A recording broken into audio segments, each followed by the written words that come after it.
Blog Talk Radio. Boa noite, amigos. Estamos aqui começando mais um True Outspeak. E a ideia hoje é dar um pouco mais de atenção aos e-mails e deixar as notícias para o fim, porque os e-mails têm sido prejudicados, né? O número deles já ultrapassa a nossa capacidade de resposta.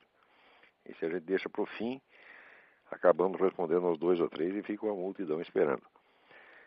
Temos aqui um e-mail do Jorge Marinone, que cita aqui um livro de João Roberto Martins Filho, A Educação dos Golpistas, Cultura Militar, Influência Francesa e o Golpe de 1964, publicado pela Universidade Federal de São Carlos. E neste livro o autor dá um esquema, um resumo das etapas do processo revolucionário. E então o Jorge me pergunta em qual dessas etapas estaríamos. Eu vou ler aqui o trecho do livro que dá as etapas e depois dou a resposta. Então diz aqui o autor, João Roberto Martins Filho, a primeira etapa seria da preparação cautelosa do terreno que se pretende conquistar, ou seja, a população. Nessa etapa, os militantes agem sem declarar seus objetivos. A segunda fase se expressa na constituição de uma rede de organizações subversivas controladas pelos militantes.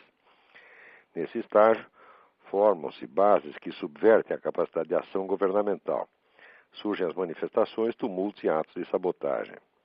A terceira etapa marca-se pela constituição de grupos armados que iniciam ações de maior escala, destinadas a corroer os poderes constituídos. É a fase do terrorismo como principal método de ação. A penúltima etapa é a do estabelecimento de zonas liberadas ou bases de apoio, onde o exército regular não consegue mais entrar. O passo seguinte é a formação de um governo provisório que procura reconhecimento no exterior. Forma-se, então, um exército regular revolucionário. A quinta etapa é a da conquista do poder numa ofensiva final. É fundamental notar que essas etapas se sucedem muitas vezes sem fronteiras nítidas, pois a fluidez é a principal característica da guerra revolucionária. Muito bem. Dentro dessa sucessão de etapas, é evidente que nós estamos na quarta etapa, que é o estabelecimento de zonas liberadas ou bases de apoio, onde o exército regular não consegue mais entrar. Isso aí nós já temos, evidentemente, essas áreas ocupadas pelo Comando Vermelho e PCC, e agora no Rio Grande, conforme eu mencionei no meu último artigo do Jornal do Brasil, a formação, vamos dizer, de uma zona liberada, entre aspas, ali na parte norte do Rio Grande do Sul, pelo MST. Agora, precisa ver que a situação fica diferente quando você está tentando derrubar um governo ou quando você está num processo revolucionário, vamos dizer, auxiliado, vamos dizer, por um governo revolucionário democraticamente eleito, que é precisamente o caso de agora, foi também o caso de 1964, com o João Goulart. Aí, quando se fala em derrubar o governo, é evidente que o sentido não é diferente do que seria se você tivesse um governo não revolucionário, um governo inimigo. Não é isso?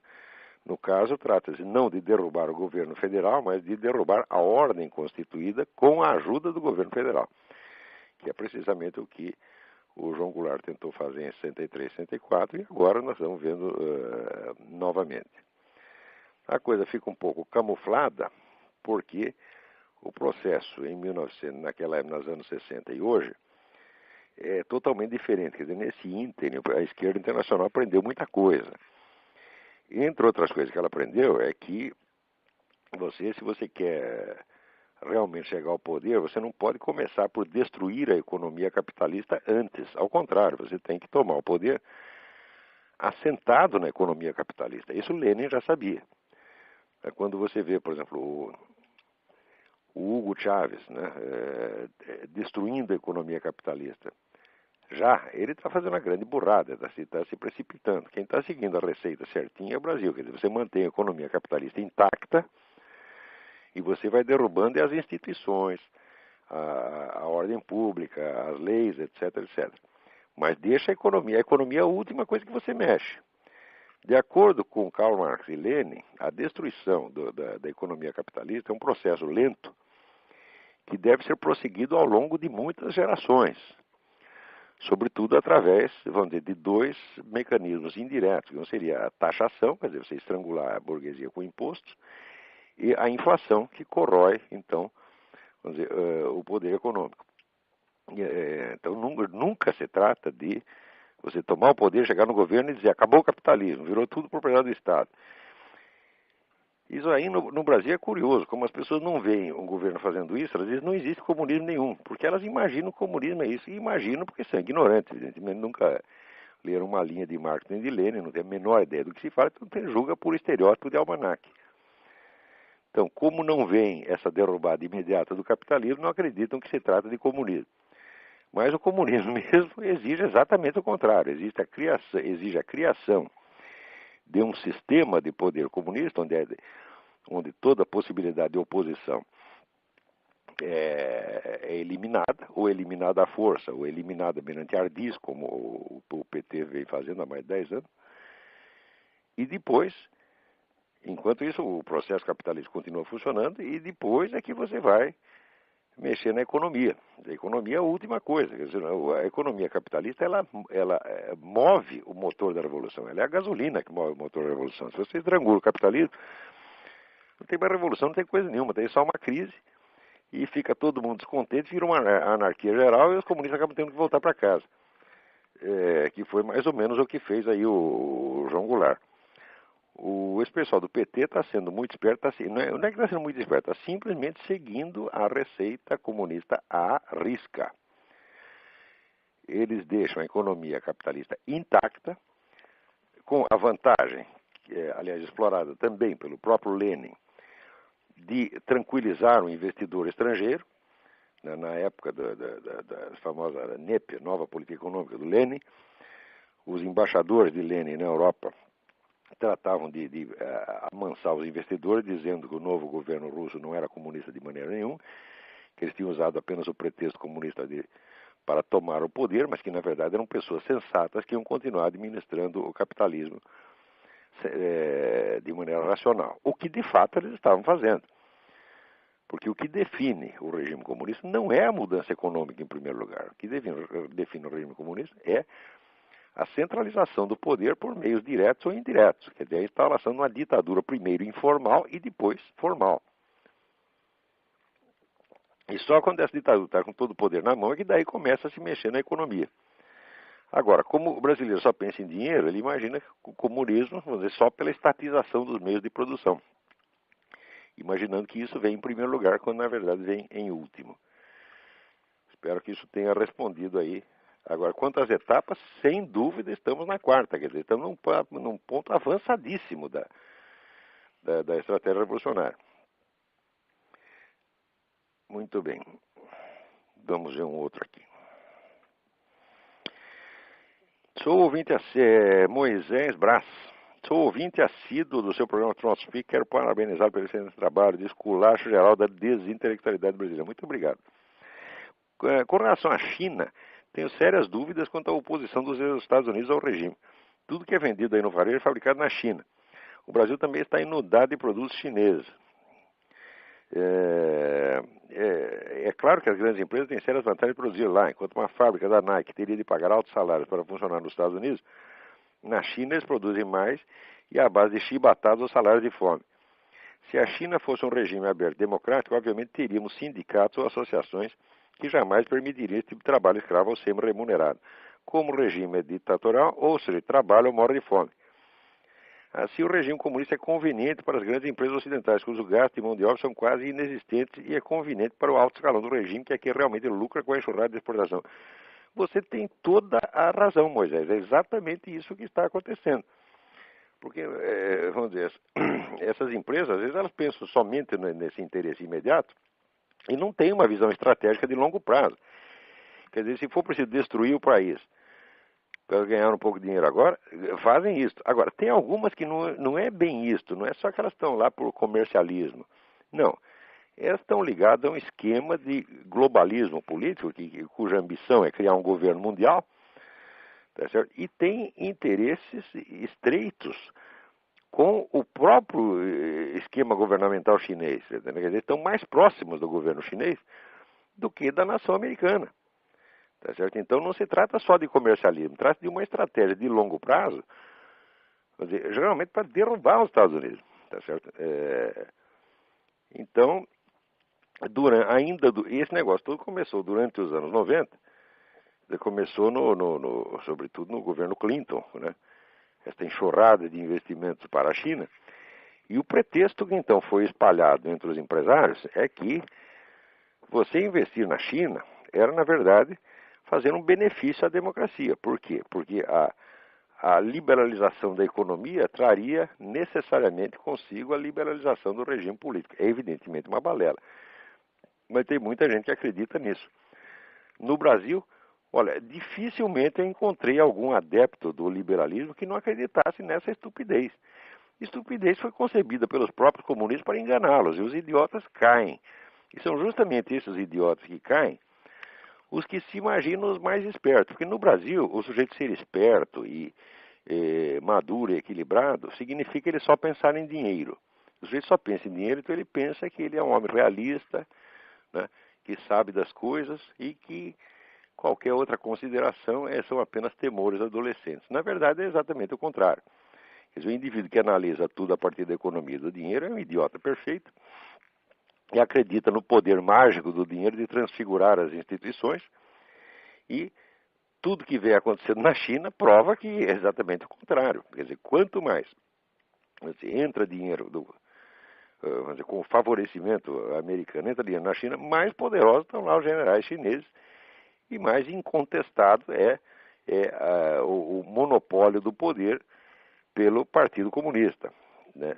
Também precisa ver o seguinte: a riqueza não derruba governo e a pobreza também não derruba governo. Neste sentido, uma pobreza excessiva ou uma crise econômica pode derrubar um governo democrático. Por quê? Porque a população fica insatisfeita e vota na oposição. Tá certo? Ou faz greve ou coisa assim. Mas uma ditadura jamais foi derrubada pela fome, pela miséria. Quanto mais miserável o povo, menos condição ele tem de se organizar e de atuar politicamente. Então, quanto mais pobre, mais fraco, isso é evidente.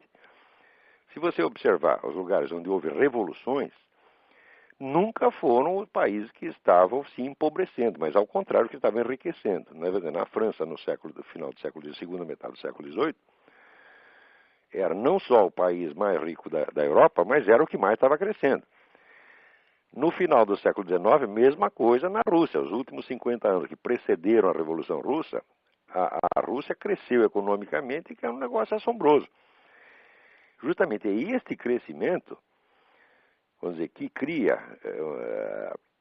as condições para um processo revolucionário. Quer dizer, primeiro você dá acesso, vamos dizer, a educação, etc., a pessoas que não tinham, antes não tinham. As pessoas estão tendo acesso à educação, mas não tendo acesso ao poder, ficam revoltadas, porque agora, antes não eram ninguém, agora é o senhor doutor. Então, quer um poder, vamos dizer, equivalente à cultura que ele acha que tem. E essa é uma das muitas causas do processo revolucionário. Mas qualquer que seja o caso, nunca houve uma revolução em um país que estivesse com miséria crescente. Quer dizer, isso é exatamente o contrário do que diz o slogan, os estereótipos da mídia, né?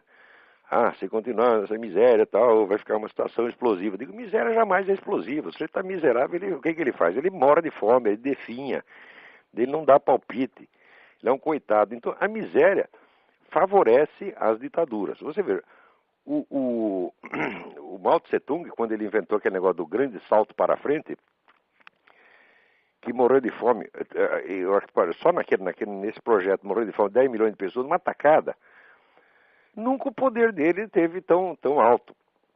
Quer dizer, essa miséria toda não oferecia perigo nenhum para ele. Foi daí que inventou o negócio da Revolução Cultural e matou mas não sei quantos milhões, agora não de fome, mas na bala. Então, do mesmo modo, vamos dizer, o enriquecimento também não provoca automaticamente um processo revolucionário, uma mudança de governo. Não, é preciso que se junte uma série de condições. Quer dizer, no caso chinês, por exemplo, o enriquecimento está produzindo de fato uma nova classe de ricos, mas os interesses desses ricos estão estreitamente ligado aos interesses do próprio governo. Cada novo rico que aparece na China é um sócio do governo, então ele não vai se revoltar contra o governo que o está enriquecendo. Quer dizer, o enriquecimento de uma parte da população pode ser um fator revolucionário quando ele joga essa parte da população, quando ele cria nessa parte da população ambições que se opõem ao poder estabelecido. Na China é exatamente o contrário que acontece. Quer dizer, cada chinês que está enchendo os bolsos de dinheiro agora, ele é um parceiro dos generais, então ele quer que os generais fiquem lá eternamente. Então, todo esse diagnóstico de que a economia ia mudar a China, tudo isso é uma besteirada. É incrível como esse pessoal empresarial é vulnerável, vamos dizer, a palavra de ordem e slogans que são inventados pelos próprios comunistas e botam na cabeça deles, os idiotas saem repetindo e são manipulados que nem criança e ainda acham que são muito espertos. É uma coisa incrível. Muito bem, vamos para outro e-mail aqui. Aqui é Henrique Santos. Fui seu aluno em Curitiba, sou aluno da Luciana Mato. Acabei de ler seu artigo Inimigo é um Só, e como o artigo fala sobre a tensão ideológica provocada pela esquerda nas pessoas e o efeito das ideias religiosas falsas que noteiam o sentimento da fé religiosa do povo, gostaria de ter informação sobre um pensador cristão, o qual escreveu sobre o ateísmo no século XX, que teve um fim trágico, Jacques Maritain, que me parece teve muito envolvido com o espírito moderno da Igreja Católica, apesar de ser um tomista. É muito interessante essa sua pergunta, porque justamente nesse momento eu estou relendo o livro do Gustavo Corsão, O Século do Nada, que é um livro que todo brasileiro deveria ler. Por quê? Porque ele descreve e analisa, vamos dizer, a destruição da Igreja Católica por dentro. Quer dizer, como é que a infiltração e a infiltração comunista e a acomodação, né, dos cardeais, dos teólogos com o comunismo foi destruindo a Igreja ao ponto vejam que coisa impressionante, na última sessão do Concílio Vaticano II, o Papa Paulo VI, ele disse a seguinte frase, ele disse, aqui no concílio a religião do Deus que se fez homem se encontrou com a religião do homem que se fez Deus, e as duas se deram muito bem. Quer dizer, isso é a mesma coisa que dizer que acabou a Igreja Católica, porque a religião do homem que se fez Deus é o humanismo revolucionário, anticristão, né? E se isso de repente foi admitido dentro do concílio, quer dizer que a igreja acabou. Né? Esse Paulo VI, para mim, era um idiota completo. Ou talvez fosse um sujeito vendido mesmo, não sei. Mas dizer um papa dizer uma coisa dessa é o fim da picada. Né? Quer dizer, é a declaração de rendição incondicional. Diz, olha, aqui abrimos as portas, abrimos as janelas, abrimos as pernas, abrimos tudo que podia abrir, pode entrar e fazer o que quiser, aqui virou casa de mãe Joana. Na época, o Gustavo Corsão escrevia uns artigos no Globo e mostrava a absurdidade dessas coisas. E, por causa disso, foi muito perseguido ali pela Arquidiocese do Rio, pressionaram para tirar a coluna dele do Globo, foi uma coisa horrorosa. E, no entanto, o homem estava montado na razão. Passado 40 anos, né, o concílio terminou, parece que terminou em 65, passado então agora 42 anos, nós vemos que tudo o que ele disse se consumou, aconteceu mesmo. Tudo aquilo que os iluminados, os cardeais iluminados diziam que aconteceu, não aconteceu. Que aquilo ia ser uma coisa maravilhosa, que a igreja ia progredir muito, ao contrário, a igreja se decompôs, está entendendo?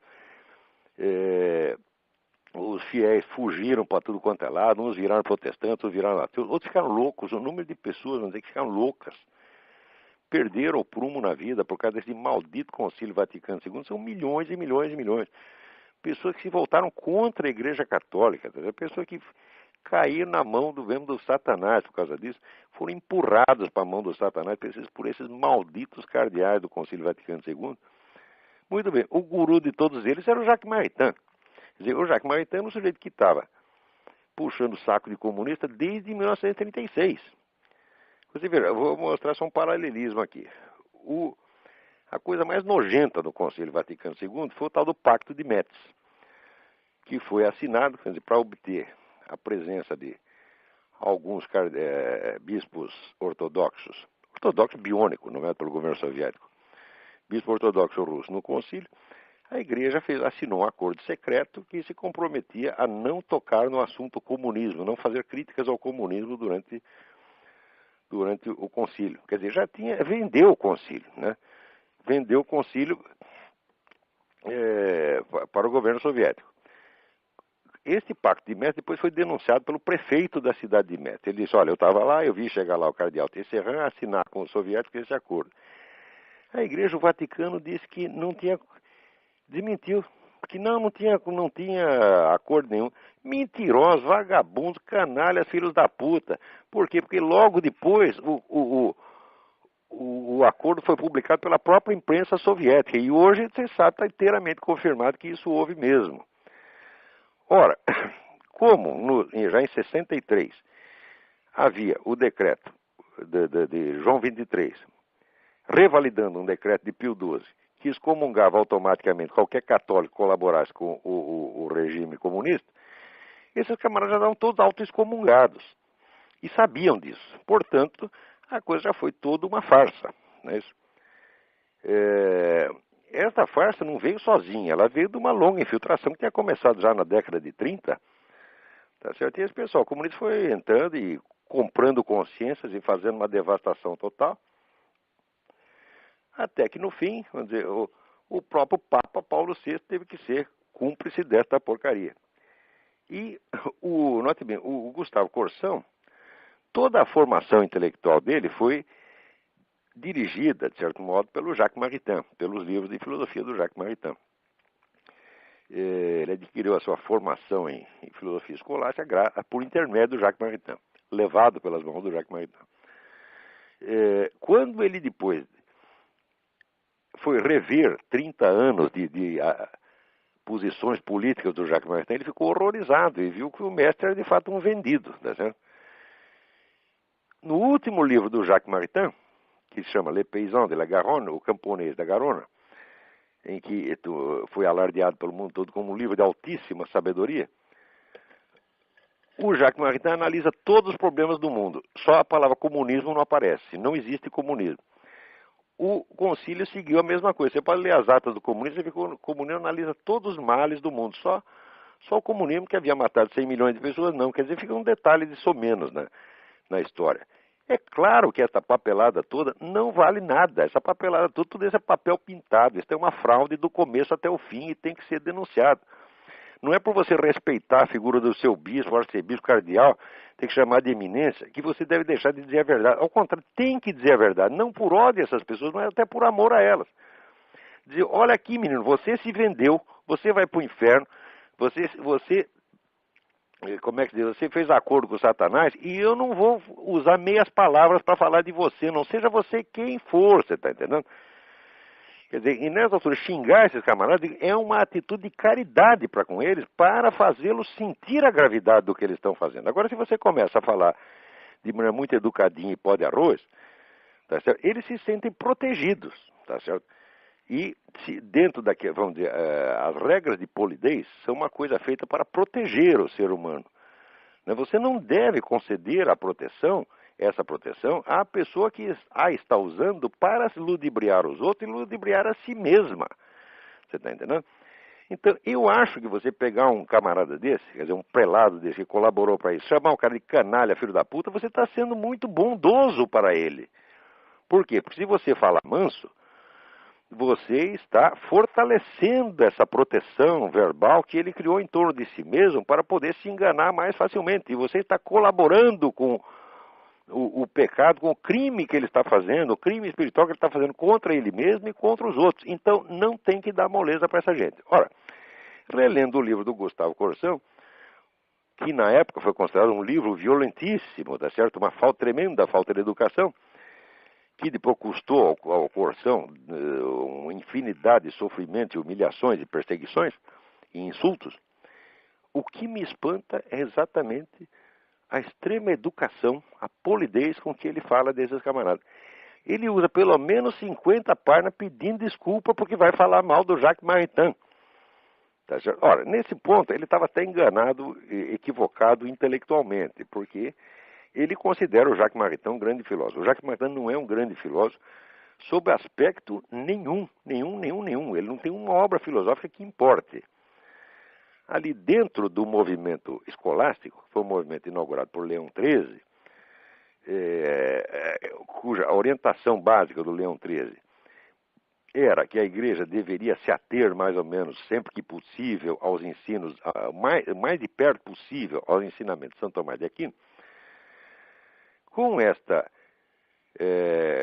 indicação, Leão XIII renovou o interesse pelos estudos escolásticos e criou o chamado movimento neoescolástico. Nesse movimento neoescolástico, os grandes cérebros que tinha lá dentro eram, para o meu gosto, o mais desconhecido de todos, que se chama André Marx. André Marx escreveu 4 livros importantíssimos, quais o primeiro já Psicologia Reflexiva. Para mim, é o ápice da filosofia neoescolástica, André Marx. Mas, justamente pela sua altíssima qualidade, ficou conhecido só dos estudiosos, não teve repercussão pública. Os outros grandes do movimento foram o Garrigou Lagrange, que foi o guru do Jacques Maritain, que o Jacques Maritain depois, pelo menos na parte política, renegou, né, dizendo, não, o Garrigou Lagrange é da direita. E, vamos dizer, para ele, essa era a crítica devastadora. Diz que o negro de direita acabou, não precisa dizer mais nada, né? Agora, o Jacques Maritain, perto do Garrigou Lagrange como filósofo, era um mico, não era mais nada. E também outros nomes aqui, grande porte, Joseph Marechal, com o livro O Ponto de Partida da Metafísica, um dos grandes livros de filosofia do século XX, e vamos dizer, o melhor expositor de Santo Tomás de Aquino não é um filósofo original, mas é um expositor excelente de primeira ordem do Santo Tomás de Aquino, que é o Antonin Saint-Ange, né, autor de um livro que, vamos dizer, para mim foi um livro decisivo na vida, que é o livro La Vie Intellectuelle, A Vida Intelectual, que foi realmente o livro que me inspirou a começar a dar cursos, né? E, muito bem, comparado com esses camaradas, o Jacques Maritain é nada. O Jacques Maritain se tornou importante politicamente. Por quê? Porque ele estava sempre ligado nos movimentos políticos, participou das polêmicas públicas mais importantes da época, e depois porque era amigo pessoal do Paulo VI. Tá certo? Quer dizer, isso aí como referencial filosófico é nada. Então eu acho um pouco deplorável, lendo este livro do Gustavo Corsão com tanto recuo, né? Ver que ele fala desse Jacques Maritain com tanto respeito. E eu acho que essa questão da linguagem que você usa para falar das pessoas é uma questão que deve ser decidida de maneira puramente objetiva. Quer dizer, há uma linguagem apropriada para cada assunto, para cada circunstância e para cada interlocutor. Porque a linguagem deve ser comproporcionada, né? Então, quando você vai falar de um crime monstruoso, você tem que acusar o sujeito de ser um criminoso monstruoso.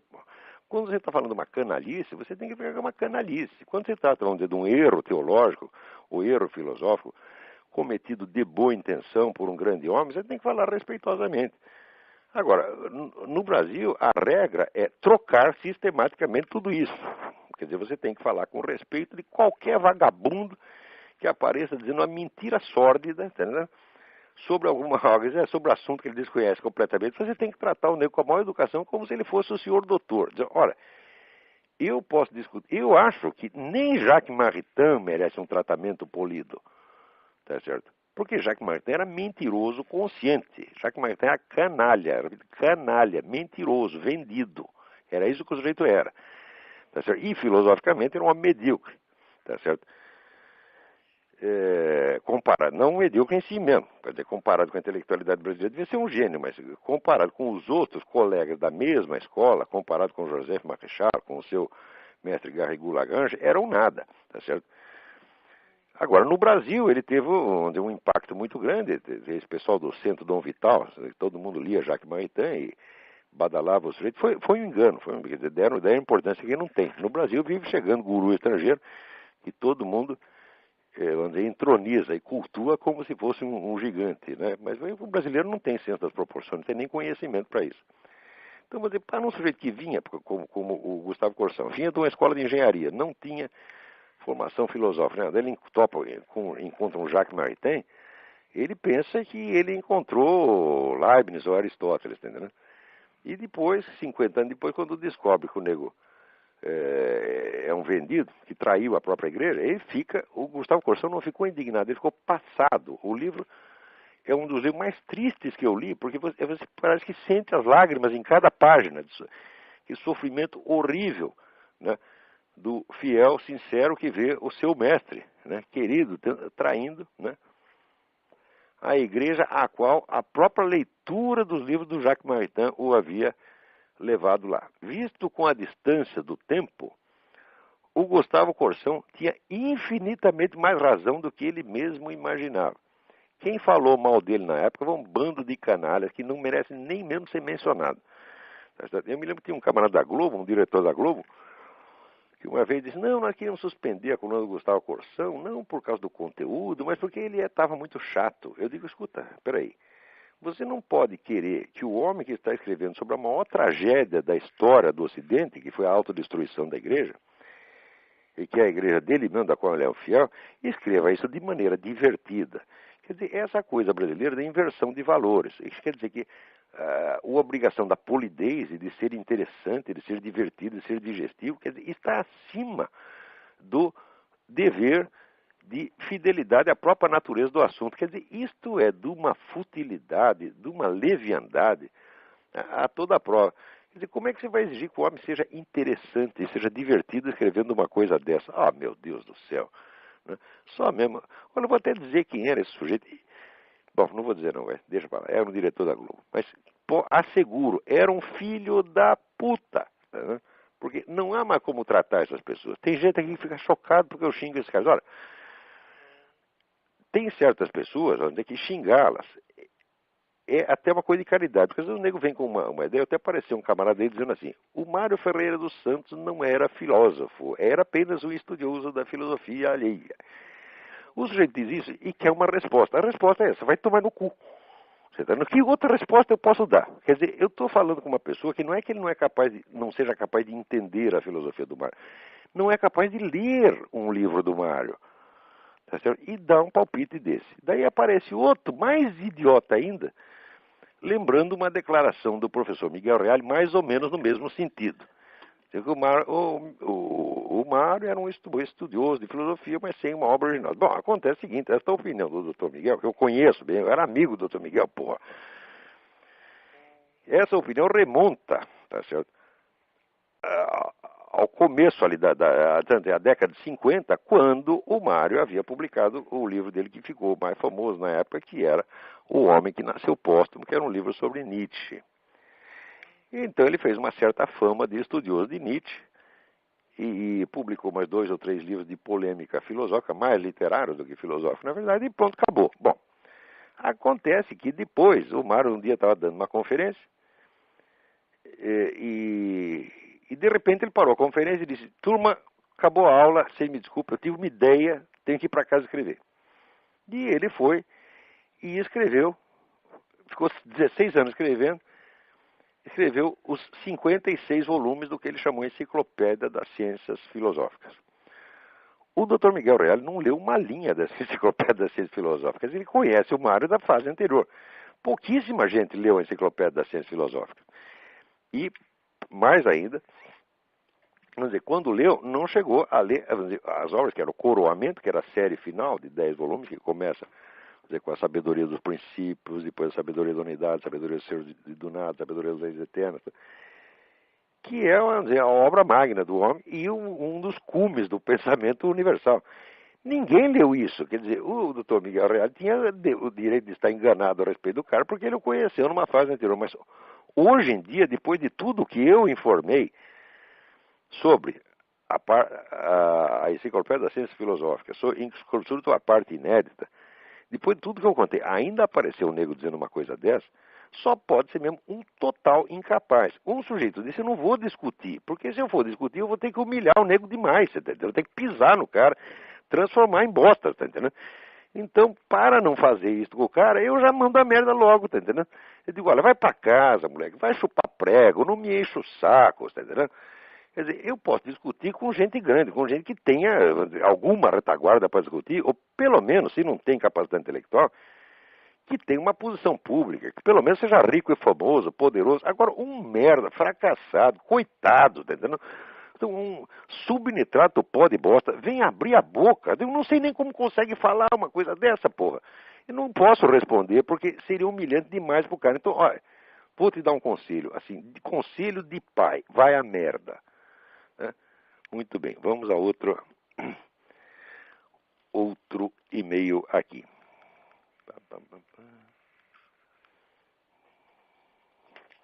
Tem um aqui que eu queria responder porque já está atrasado pra caramba. Deixa eu ver se eu acho aqui, peraí.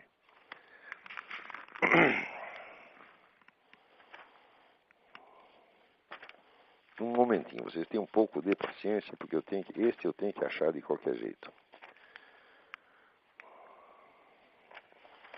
Era uma pergunta de filosofia que revela, tá aqui, que revela uma verdadeira intenção de compreender, de estudar.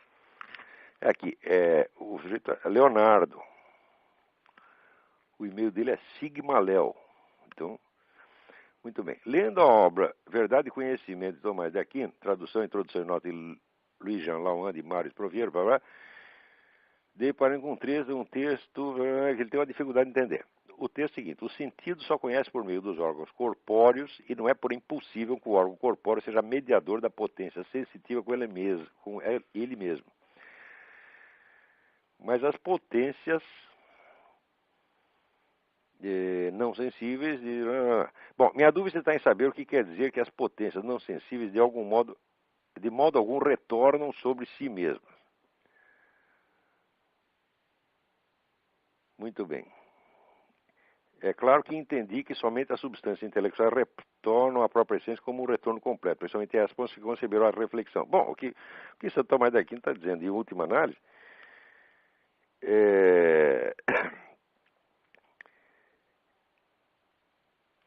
é que as potências sensíveis, elas não se captam a si mesmas, tá certo? Do mesmo modo que captam o seu objeto. Quer dizer, o olho não pode perceber o olhar tal como ele percebe, né, os estímulos visivos, né? É só isso, ao passo que a inteligência, ela faz parte da inteligência, ela captar o seu próprio ato. Quer dizer, a inteligência que não entende que está entendendo no ato mesmo que ela está entendendo, não é inteligência de maneira alguma.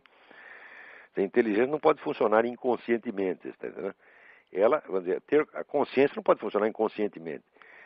Então, é disso aqui que se trata. Bom, vamos lá.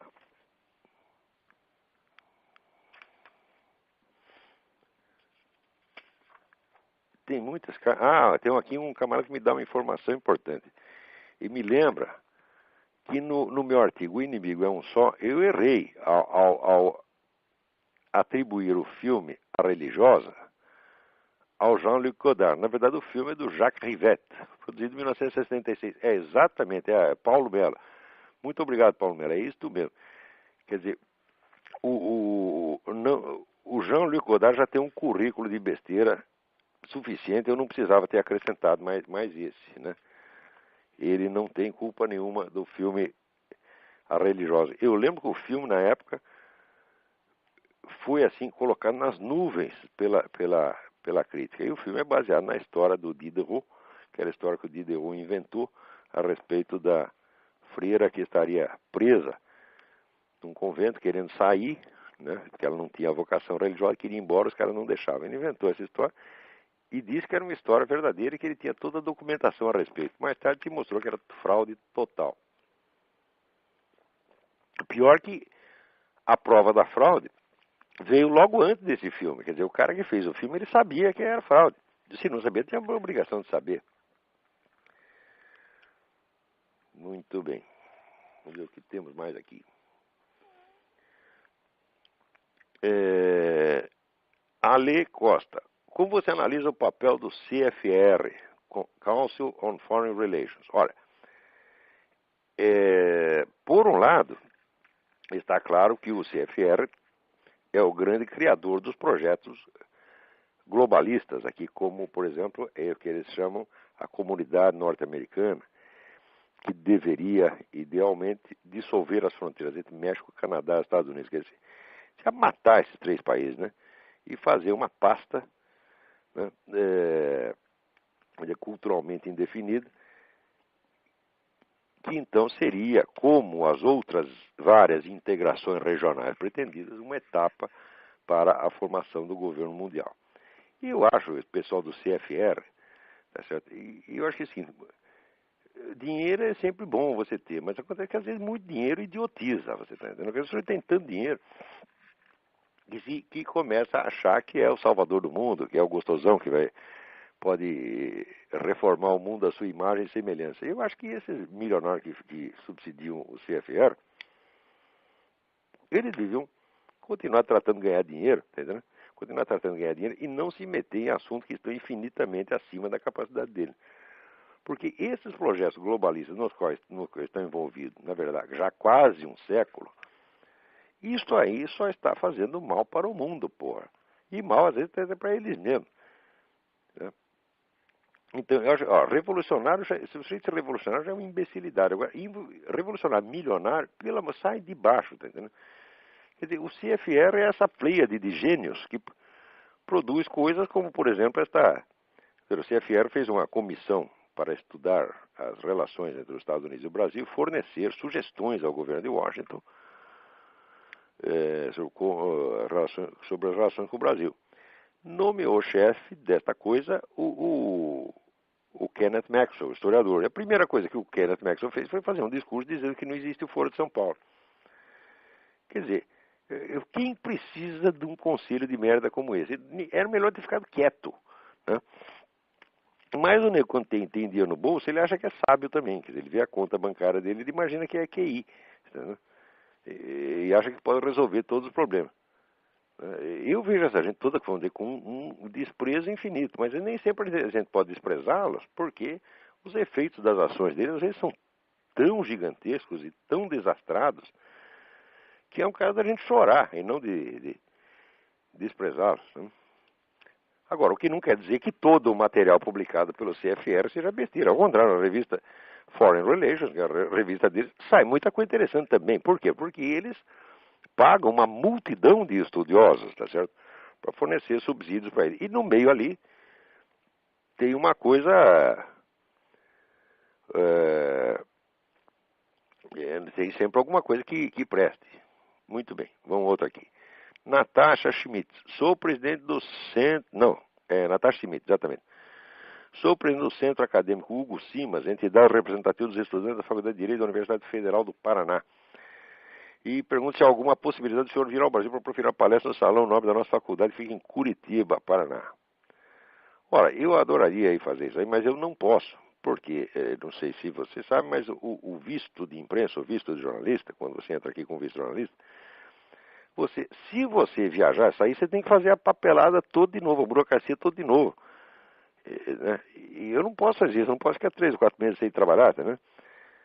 Então, se eu sair, estarei falido. Então, eu tenho que continuar aqui. Eu, de certo modo, sou prisioneiro do tio Sam. Né? Mas eu não posso reclamar isso. Eu estou que nem aqueles camaradas de Guantánamo, você tá entendendo? Eu fico chorando de barriga. Mas eles ficam chorando de barriga cheia. Eu não. Quando estou de barriga cheia, eu fico rindo. Eles estão lá num hotel 5 estrelas, né? Com toda a assistência possível, comida boa, né? Advogado para tratar deles. Eu não tenho advogado de graça, eu não tenho. Né? Comida boa, comida aqui é boa e barata. Então, eu estou muito satisfeito de estar aqui. Mas o fato é que eu não posso sair daqui, tá certo? Cá entre nós, graças a Deus, eu não estou nem um pouco de vontade de sair.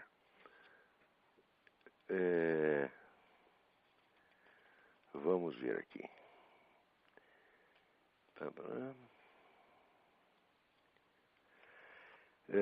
Renata Paraguaçu. Só recentemente tomei contato com o seu Jardim das Aflições, edição 2000.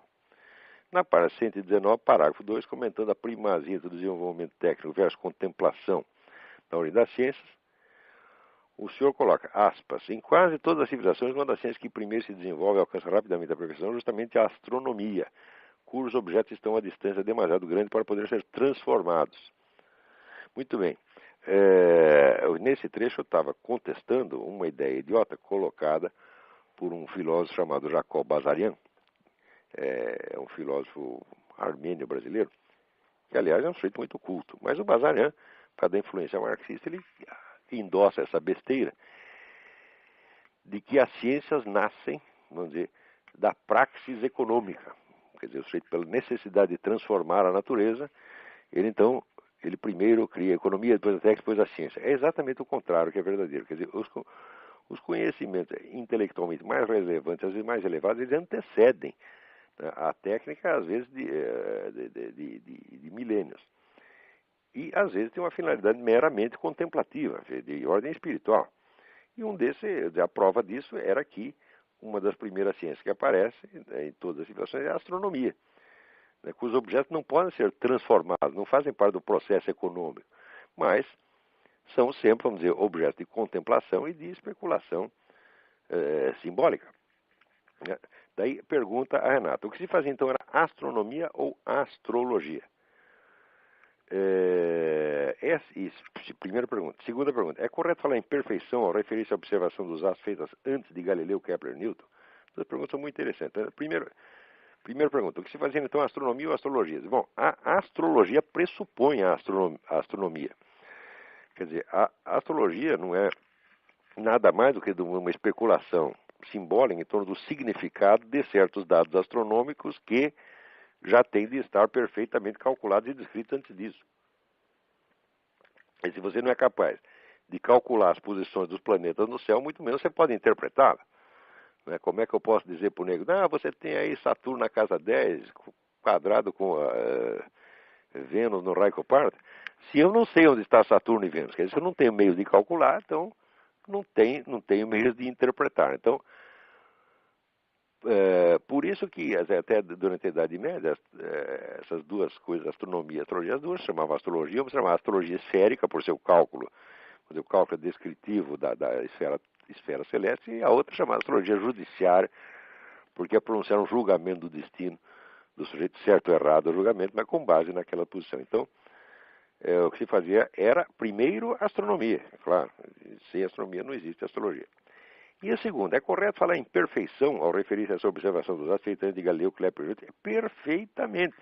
Quer dizer, as descrições alcançadas por civilizações antigas, né, eram tão perfeitas, mas tão perfeitas, que até hoje você usa aí o sistema ptolemaico para todas as viagens marítimas e aéreas.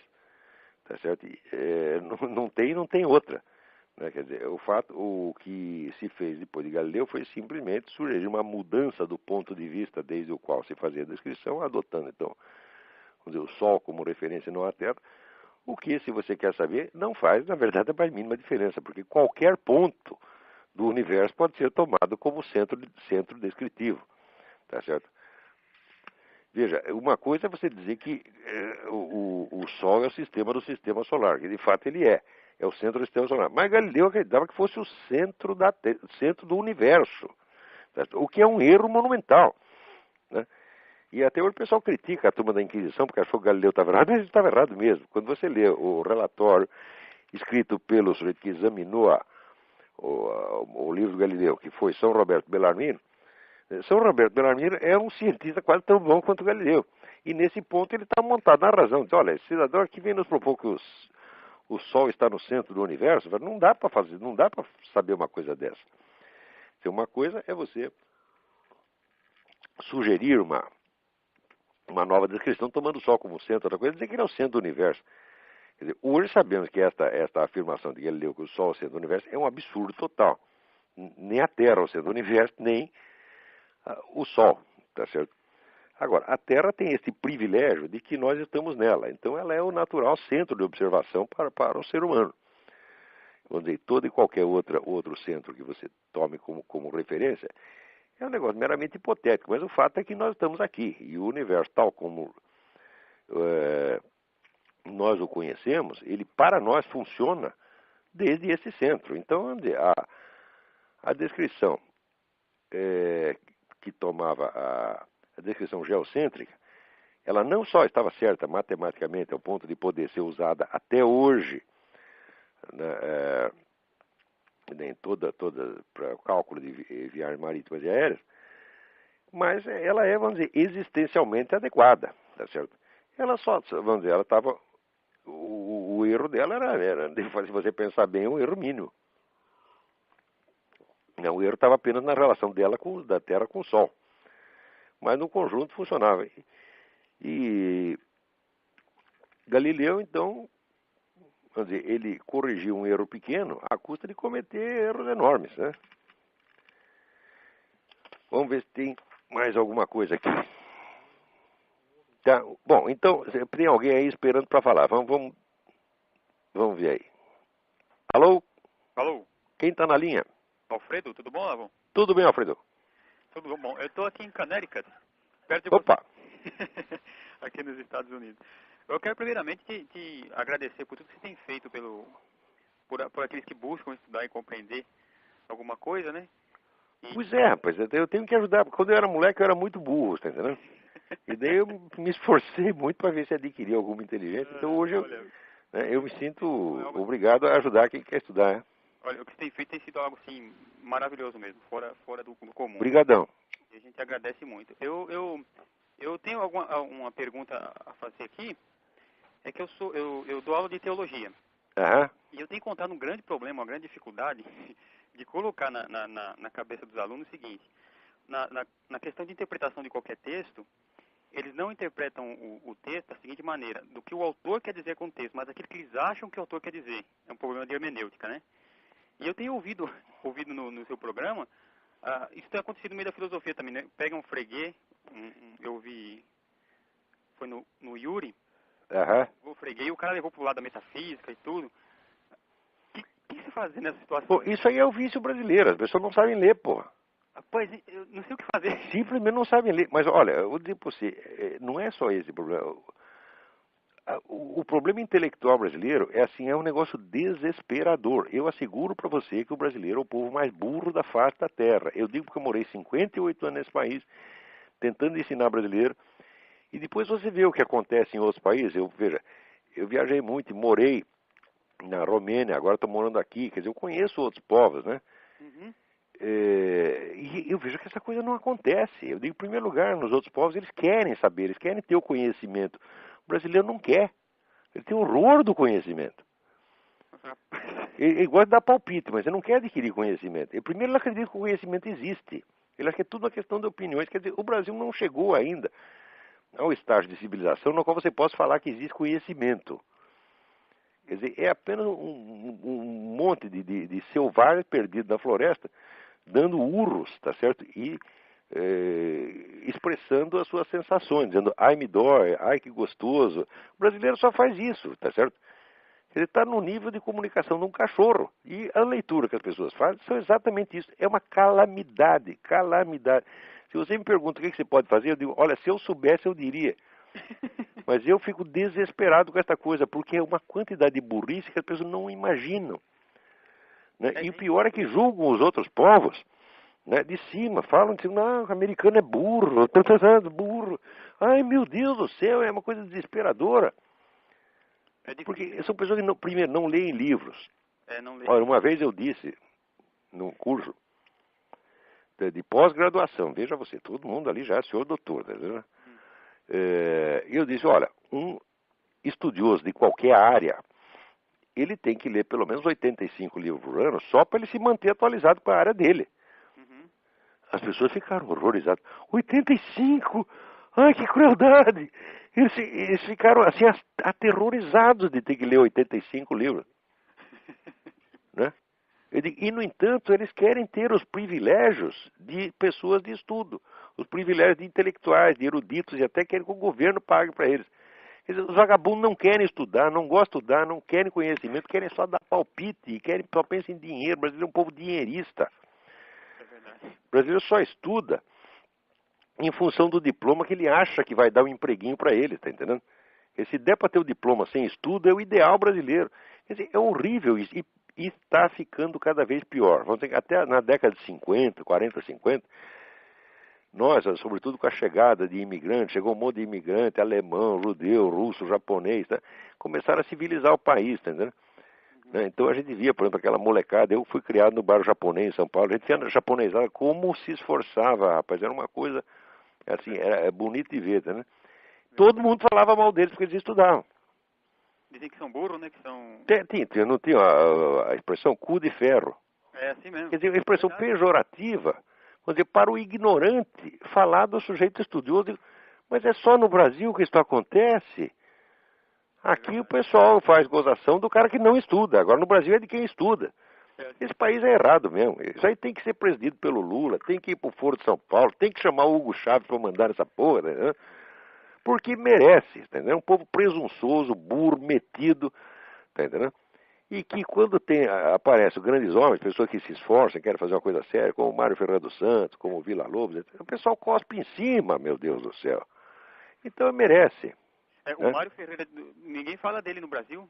O Mário Ferreira, o problema é o seguinte, o problema é que mesmo o pessoal filosófico que estudava, via aquele gigante, sentia uma inveja, mas uma inveja sem fim. Sabe aquela inveja que mata, que o sujeito se sente um rato no esgoto, tá entendendo? Então o que ele tem que fazer? Tem que sumir com o Mário Ferreira, ele não aguenta. Tá? O Mário Ferreira foi um dos grandes filósofos do século XX, talvez o maior deles. Para perceber isso, você tem que ler a obra como um todo. Tá certo? Tem pelo menos ser capaz de ler os livros principais. Eu gostaria até de colocar isso, porque o problema que enfrenta é o seguinte, às vezes a pessoa pega uma frase ou um livro ou... E já sai dando palpite. E fala, o autor disse isso, mas ele não conhece o que o autor diz num todo. Quer dizer, você não tem, a pessoa não tem nem ideia, vamos dizer, de que a filosofia, pela sua própria natureza, é um processo integrativo, entendeu? Então você tem que analisar, você não diz que você precisa ler tudo que você escreveu, mas pelo menos as coisas principais, e você tem que tentar articular. Quer dizer, interpretar um texto dele, vamos dizer, em função do sentido que é dado aquelas mesmas palavras, aquela mesma coisa, nos demais textos. Você tem que buscar a unidade. A regra básica de leitura de livros filosóficos é buscar a unidade e organização do pensamento do cara, porra. Quer dizer, não é opinião solta, não é isto. Agora, no Brasil, as pessoas não são capazes de juntar, pegar a unidade de um livro. Nem quando chega na página 10 já esqueceu a página 1, porra. Então é por isso que pega frase solta, porque não consegue pegar outra coisa. Às vezes não é nem frase solta. Por exemplo, esse cidadão que está falando do Mário, o cara nunca leu uma linha do Mário. Ouviu falar. Mas no Brasil é bonito dar palpite, tá entendendo? Então essas pessoas, quando falam essas coisas e querem discutir comigo, falam, não vou discutir com você, vou mandar você a merda. Por quê? Porque eu gosto de você. Eu não quero fazer com você o que eu fiz com o professor Lauro Café na Faculdade de Direito, quer dizer, reduzir você a merda, tá entendendo? Então eu apenas mando você ir lá, você tá entendendo? Vai você por sua própria conta, eu não vou jogar você lá, tá entendendo? Agora, se você quer, você não quer ir a merda por conta própria, eu te levo lá, ponho você lá e deixo que é o seu lugar. Né? Então, não venha buscar discussão comigo. Veja, pessoal na internet, tem milhares de pessoas querendo puxar discussão, cada um mais incapacitado que o outro. Então, é horrível isso aí. Então, isso que você me fala, o pessoal não pega o texto, sentido das palavras pelo que está lá, mas pelo que eles jogam, pelo que eles acham. Isto é a regra do Brasil. E enquanto não acabar isto, o país não vai para frente. Com todos os recursos que tem, com essa população imensa. Tá certo? Vamos dizer, é o famoso país do futuro, que é o país do futuro, continuará sendo sempre. E nunca podemos esquecer que o sujeito que escreveu Brasil, país do futuro, logo em seguida estourou os miolos. Né? Então o Stefan Zweig logo se suicidou. Certo? Então eu acho que isso é uma profecia do futuro do Brasil. Viu? Eu queria perguntar um negócio também. Eu tenho uma coleção aqui de filosofia do Reale e... É do Reale de Anterci, a História da Filosofia. São 3 volumes. Ah, sim, Antiseri, Máximo Antiseri, né? Isso. Acho que é Antiseri, o parceiro do Giovanni Reale. É muito boa essa história. Tudo que Giovanni Reale fez é muito interessante, mas muito interessante. Que bom, então... Eu tenho umas discussões, tem uma coisa da interpretação que ele faz de Aristóteles que eu não concordo muito, mas isso é normal no estudo. Né? A gente acha isso, eu acho aquilo, mas nós não temos certeza. Né? Então tem que confrontar as opiniões e esperar que o tempo resolva. Mas é um historiador maravilhoso da filosofia. Tipo, e felizmente, isso é uma sorte que ele tem, porque muito do que ele fez está traduzido no Brasil pelas edições, eu acho que é Paulus ou Paulinus. Paulus, editora Paulus. Agora, tem outra pessoa aqui na linha esperando para falar. Tá bom, Desculpa não poder te ajudar nessa questão, mas isso é insolúvel, isso aí só Deus. Quer dizer, a solução é reze para que os camaradas se tornem um pouquinho mais inteligentes. Obrigado mesmo, viu, Léo? Obrigado. Um abração. Outro. Vamos ver quem mais está aí. Alô? Quem Alô? tá na linha? Alô? Quem está na linha? É a Celina? Oi, Celina. Celina Vieira? Celina Vieira, tudo bom, Olavo? Que alegria ouvi-la. Ah, alegria é minha. Então, Olavo, eu gostaria de abordar aquele tema da Força de Segurança Nacional que está atuando nas fronteiras do estado do Rio, ao invés de cercar as favelas e sufocar o tráfico de armas e de drogas. Eles querem saber onde. Eles vão exatamente onde os bandidos não estão, porque onde estão é perigoso, né? Exatamente. Então, quer dizer, é uma palhaçada isso aí, né, Olavo? É uma palhaçada integral. É mais uma pantomima brasileira. Você tem toda a razão nesse negócio. Um absurdo total. Eles estão fazendo na fronteira, eles sabem exatamente onde é que os neguinhos estão, né? O que eles estão escondendo lá, o que eles estão fazendo. Sabem tudo. Nós temos informação total sobre o banditismo no Brasil, porque tudo isso é antigo. Agora, pode falar. Ninguém quer resolver esse problema. Ninguém quer, porque se você começa a mexer com essa gente, você vai pisar no pé da Farc. Daí a Farc vai reclamar com o Lula. Entendeu?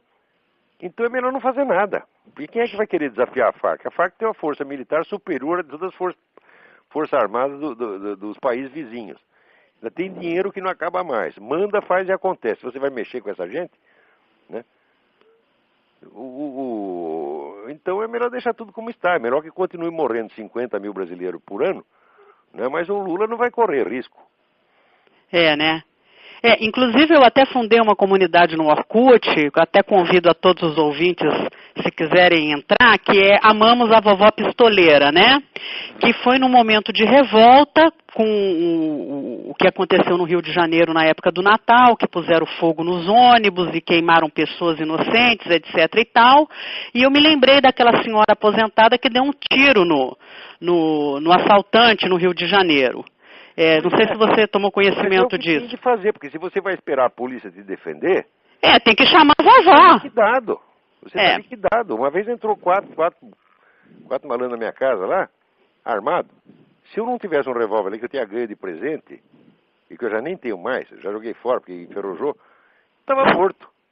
Uhum. Agora, daí depois chamou a polícia levou apenas 1h30 para aparecer. Ora, que brincadeira. Tem um amigo meu em São Paulo que foi assaltado por 2 travecos armados. Ali acho que no Morumbi, né? Os 2 armados, ele estava armado, passou fogo, fez muito bem. É o que tinha que fazer. Agora vai esperar a polícia no dia seguinte. E depois de falecido, você não pode chamar a polícia nenhuma, né? Exatamente. Então é isso aí, Olavo. Obrigada. Muito bem. Sucesso. Um beijo. Esse seu site lá. O da Vovó Pistoleira? Isso. Amamos a Vovó Pistoleira. Parabéns, a Vovó Pistoleira. Tá lá no Orkut. Viva a vovó, chama a vovó. Tá bom, eu vou ter que encerrar o programa agora, acabou o nosso tempo. Muito obrigado a todos e até a semana que vem. Tchau, tchau. Até, tchau.